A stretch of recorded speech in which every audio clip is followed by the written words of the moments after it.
At one point during the short rule of Julius Caesar, 49 BCE to 44 BCE, he decided that he needed to shore up his support in the Senate by adding a number of new seats.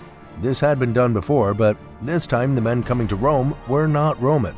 They were from Gaul, what is now France, and they had only recently been defeated by Rome. Though we now know that Gaulish society was more advanced and intricate than was believed for centuries, it was nowhere near advanced as that of the Romans.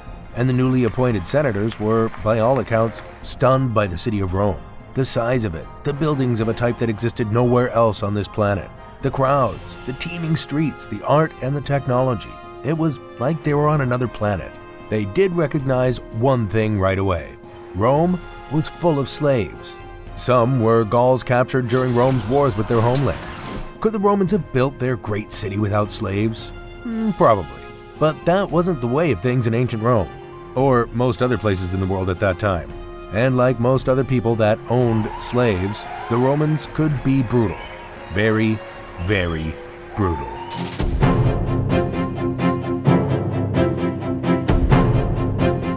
It's estimated that at the time of Caesar's ascent to power, the slaves of Roman Italy numbered anywhere between 20 to 30% of the population.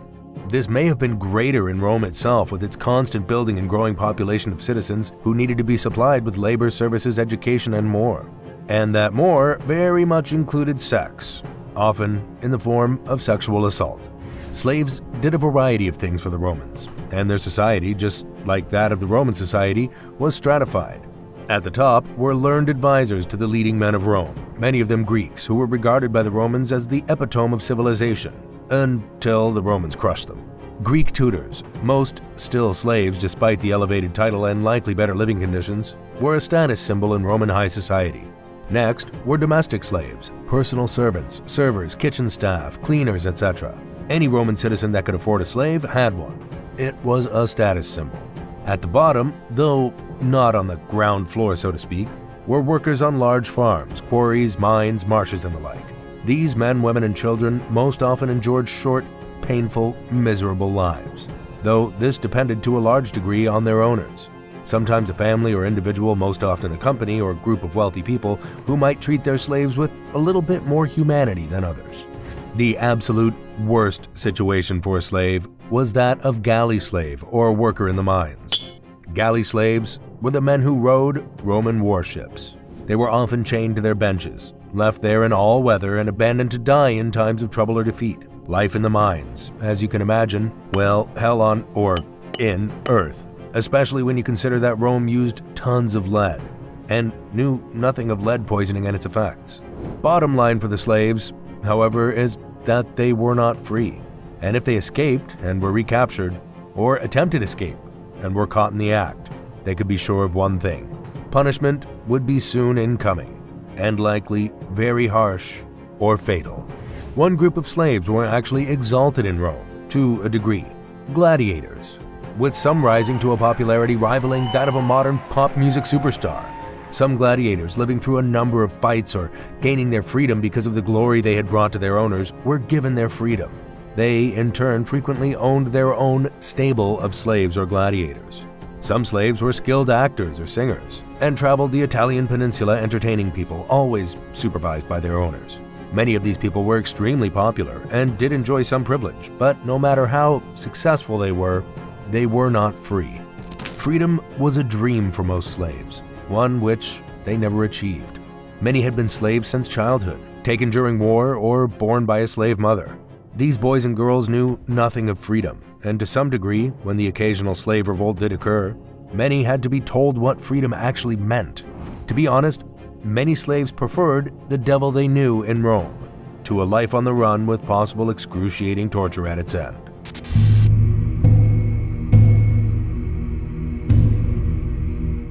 What is the most well-known form of punishment for slaves, criminals, and traitors in Rome? You've likely thought of it before we can even say it: crucifixion, which comes from the Latin word crucificare, to fasten to a cross. The most famous crucifixion, of course, is that of Jesus, who was accused of claiming to be King of the Jews, a title the Romans, who had conquered Israel, were not too keen on. There was nothing different about the crucifixion of Christ except that the story of Jesus didn't end with his death on the cross. Thousands likely millions of people were crucified by the Romans in the centuries they ruled much of Europe, the Mediterranean coastline, and the Middle East. Crucifixion wasn't unique to Rome, but the death of Christ made Rome synonymous with this excruciating, itself a word that comes from the same Latin root as crucify. Crucifixion could take hours. Most times, death came by way of drowning in the water that filled your lungs because gravity made it impossible to take a normal breath.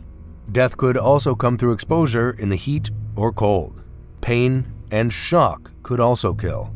Remember, most people who were crucified were not exactly treated well before they were nailed by their wrists and ankles to wooden boards. Of course, death could come in many ways to slaves who attempted escape, plotted with others to revolt, disobeyed an order, or displeased their owners, or perhaps their wives, mistresses, or children, in some way. What's worse is that sometimes other slaves were the executioners. We might call them overseers, other slaves who were given more privileges and power for keeping the rest of the slaves in line. Slaves were beaten to death, sentenced to die in the arena, whipped to death, and in some cases in Africa, trampled by elephants.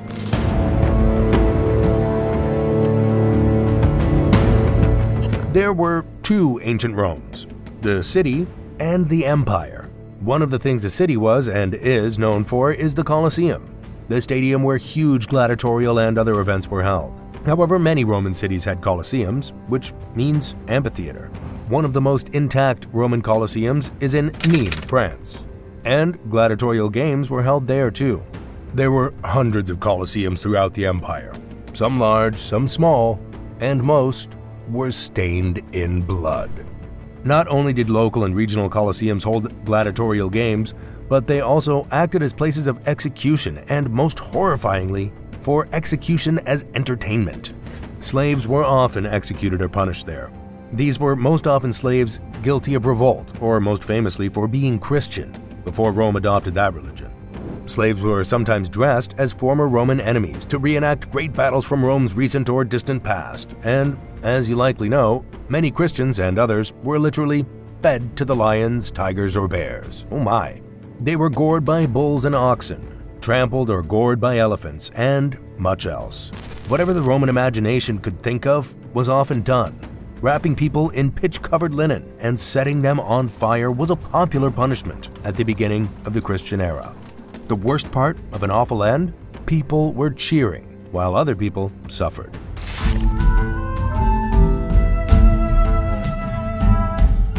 Roman slave owners could be brutal, but many were also realistic.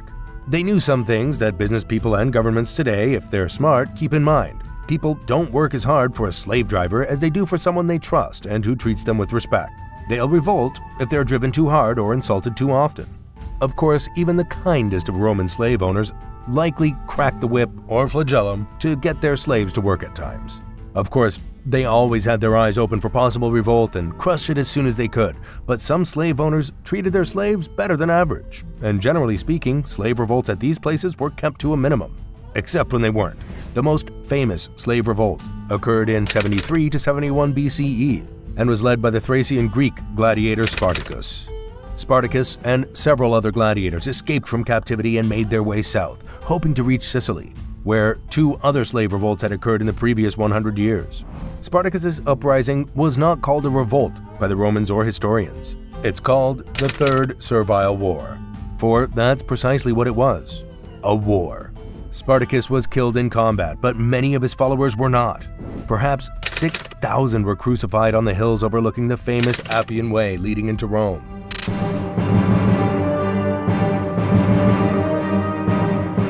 If you watched one of our recent videos, The Unspeakable Things Americans Did to Captured Breeding Slaves, you saw just how inhuman people can be. Slaves in ancient Rome were just taken during the war. They were sold to the Romans by the peoples of their empire, especially in Africa and the Middle East, and sold between Romans throughout their domain. However, if you were rich and owned many slaves, why spend money buying more? Why not just breed them yourself? As inhuman as it sounds, this is precisely what happened. Women and girls were purposely impregnated, either by other slaves or their owners, for a ready-made slave population. That was economics, and economics was also behind another form of sexual slavery, prostitution. Rome and its empire were famous for its brothels. However, not all brothel workers were slaves. Some prostitutes catered only to the rich and famous and could wield a considerable amount of influence, but not slaves. Mostly more attractive women and girls, but also young men and boys, as Rome before Christianity had no real taboo on homosexuality or the sexual exploitation of slaves.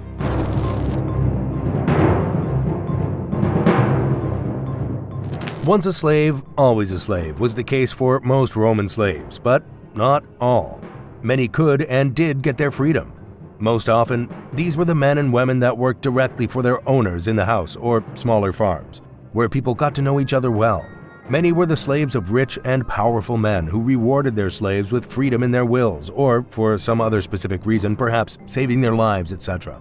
However, most freed slaves could not become Roman citizens unless they served a particular amount of time in the Roman auxiliary forces.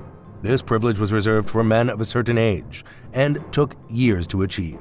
This is History on Fleek, and we'll see you next time.